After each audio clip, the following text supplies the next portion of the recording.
Halo guys, bersama saya lagi dalam Alright Nepal Channel dalam segmen Suara Orang Kampung. Alright, so ini dia agak melucukan apa yang berlaku di Dewan Negara sehingga memberikan ataupun senator-senator, menteri-menteri yang datang tergamang, terkejut dengan tindakan daripada yang dipertua Dewan Negara, sahabat-sahabat semua. Dengan tidak semena-mena beliau memberikan soalan secara spontan kepada YB Rafizi Ramli, tetapi YB Rafizi Ramli memberikan jawapan balas dengan tertib, dengan terbaik, dengan penuh fakta, sahabat-sahabat semua.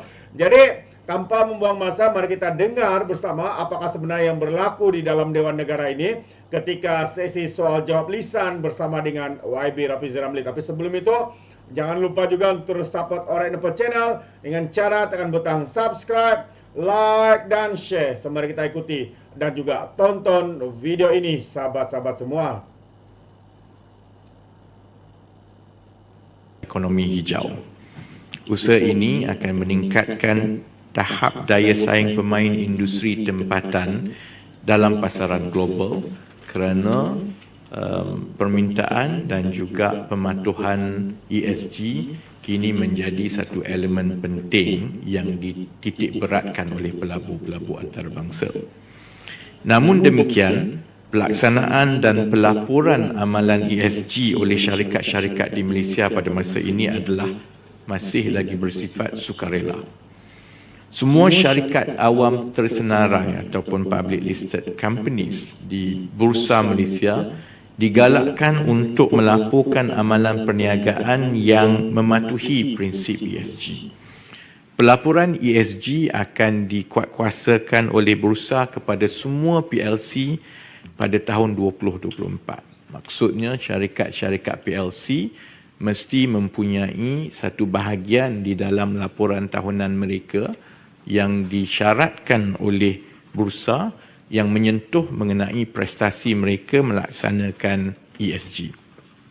Tuan Yang di-Pertua, dalam kalangan perusahaan mikro, kecil dan sederhana pula, secara umumnya prestasi amalan ESG masih lagi di tahap yang rendah.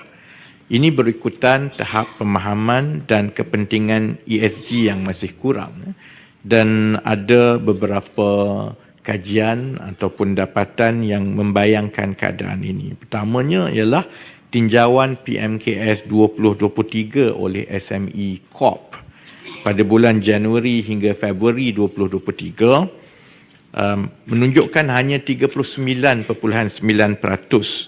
daripada 1,489 responden yang menyedari kepentingan amalan ESG di dalam perniagaan mereka. Satu lagi kajian iaitu Malaysia's Business and Economic Condition Survey yang dilaksanakan oleh Gabungan Dewan Perniagaan dan Perindustrian China Malaysia atau AXIM bagi tahun 2021 dan 2022 menunjukkan hanya 26% sahaja daripada PMKS ada kesedaran tentang amalan hijau. Oleh itu, Tan Sri Yang di-Pertua dan Ahli Dewan, Kementerian Ekonomi sebagai focal point dalam pelaksanaan ESG di Malaysia akan terus mempergiat usaha untuk menggalakkan penerimaan ESG di kalangan pemain industri. Dan ini akan melibatkan beberapa perkara, contohnya mewujudkan ekosistem ESG yang kondusif bagi mempercepatkan penerimaan ESG ini terutamanya di kalangan PMKS. Dan ekosistem ini akan meliputi aspek-aspek yang berkaitan dengan dasar, garis panduan yang jelas, standard yang bersesuaian dan yang sama penting ialah elemen pembiayaan dan insentif yang mencukupi untuk peningkatan kesedaran, pemahaman dan penerimaan ESG di dalam perniagaan PMKS. Terima kasih.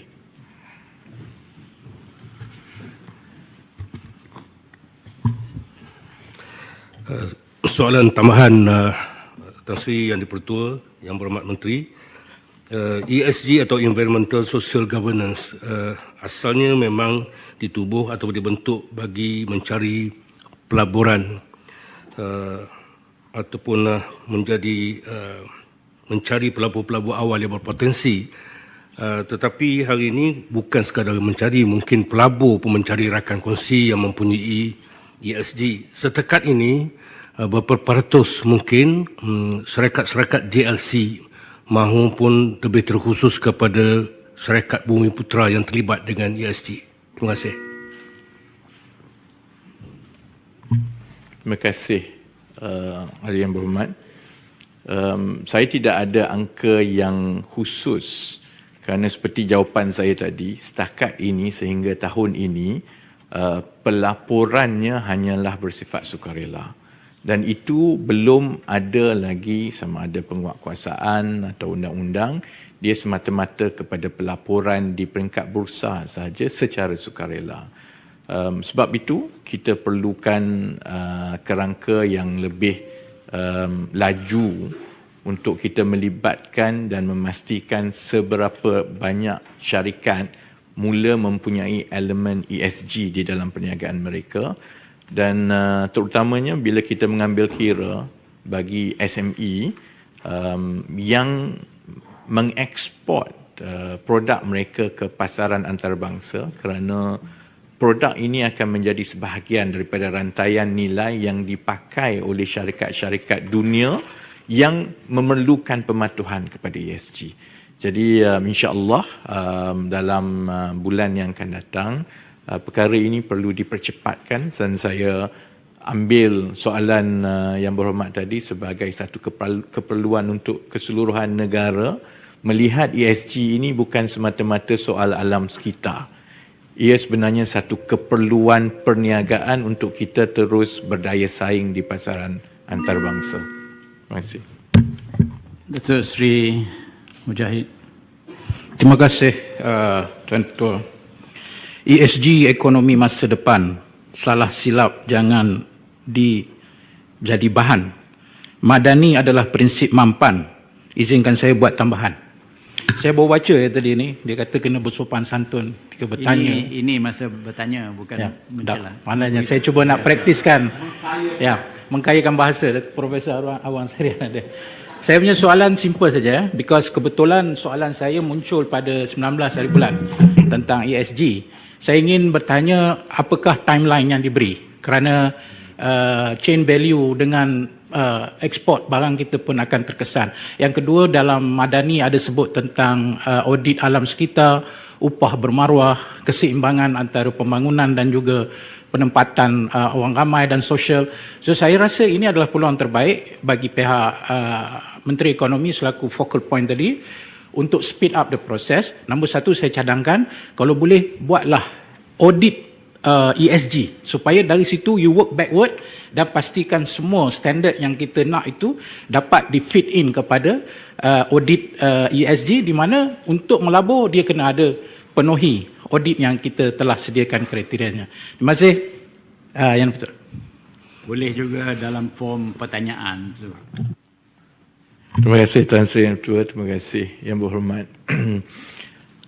Soal ESG ini sebenarnya lebih penting dari segi amalan kepada syarikat-syarikat kita kurang daripada pelabur.